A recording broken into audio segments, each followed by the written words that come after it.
Aphinde futhi ngaba khona mbukelo khona ekhaya lapha ehlelweni lami lukaMthandazi uDlamini, lapho ngisiza khona abantu abahluphekile, lapho ngisiza khona abantu abasey'nkingeni.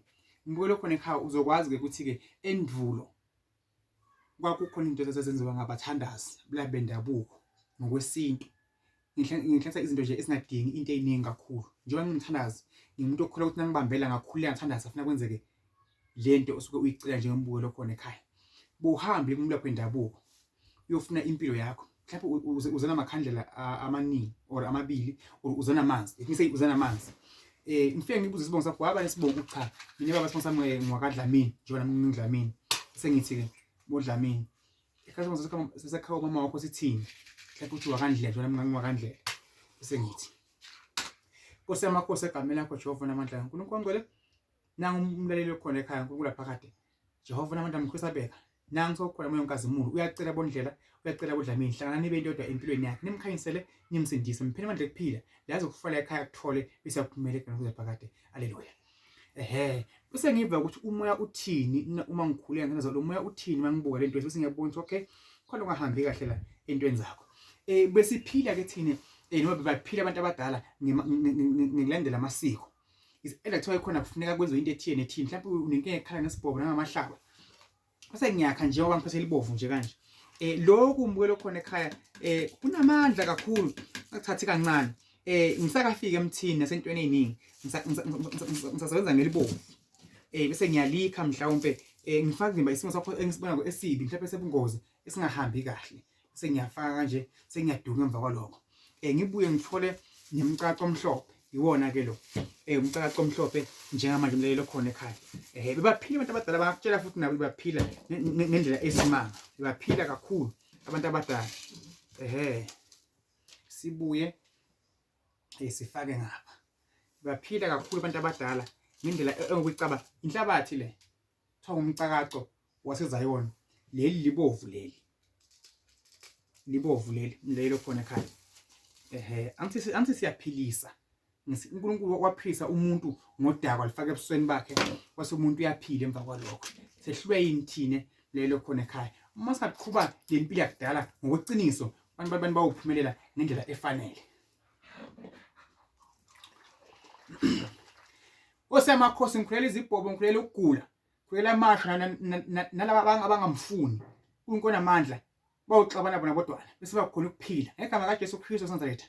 Ngiyakhulekela khokho omkhulu nasekho emhlabeni, abaqinise nathi siwasho, aphile umuntu aphuze bese yaphila, ageza futhe ukuchela yonke imo emibi empilweni yakhe.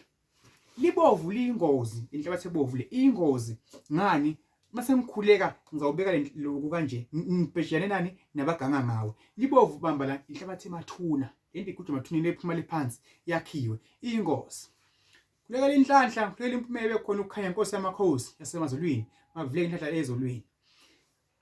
Hlaso omhlophe lo umcakaco, siyabhoboka isithunywa, iyavuleka inhlanhla iya phambili. Mhlawumbe sengigcina sengikhulekela mhlawumbe namakhandlela.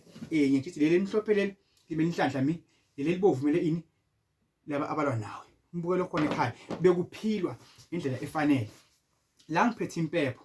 Nawufika ekhaya impepho usayishisa impepho yena ehlukene ka4. Usayishisa impepho uyakhuluma. Ziyenzeka izinto lelo khona ekhaya. Uma ukholelwa kwabakini, ukholelwa ezithunyweni, into zakho zawuhamba kahle zivuleke. Mina ngiyaphilisa. Ngisakefike emthini ngafika esikodlweni sami. Ngisakhuluma ngebumina, ngicathi umbukelo khona ekhaya uyabona ukuthi la ngihlanganise ini. Into nje eziwu4, eziwu5, makhandlela, amanzi, inhlabathi, impepho, ngamanzi, okuyi5. Ngingakwenzela izimanga la ukhona khona umbukelo khona ekhaya bese ngiyakhuleka ngithandaza. Uma ngabe ufahla impilo esithunywa la ekhaya, uza la ekhaya ePitoli eMpumalanga. Kwenzeka izinto. Okunye uyashaya abantu. Isibongo siyashayana. Kodwa akufanana. Omunye uye abe wakaDlamini, mama wakhe mhlawumbe abe wakandlela. Kufanele ukuthi akathengwanga but into zakhe zihamba kahle. Omunye athi uyathengwa abisho sibongo sasekhaya kubo ngakuphelele, ubhede kakhulu. So ngamagama ngichaza ukuthi impilo idayisi. Uyalijika uscore, ulijike udliwe. Ungathi uyayithenga uyifaka isibongo sasekhaya kini ngokwamampela. Ubhede lo kwamampela ke manje. Umuntu kunabakubahamba nabo bayikhethela bona, ungayibusi why bakini bakhethela ukuthi uba isangoma, uba umthandazi, mabe kanje cha yemukelo sekwenzekile.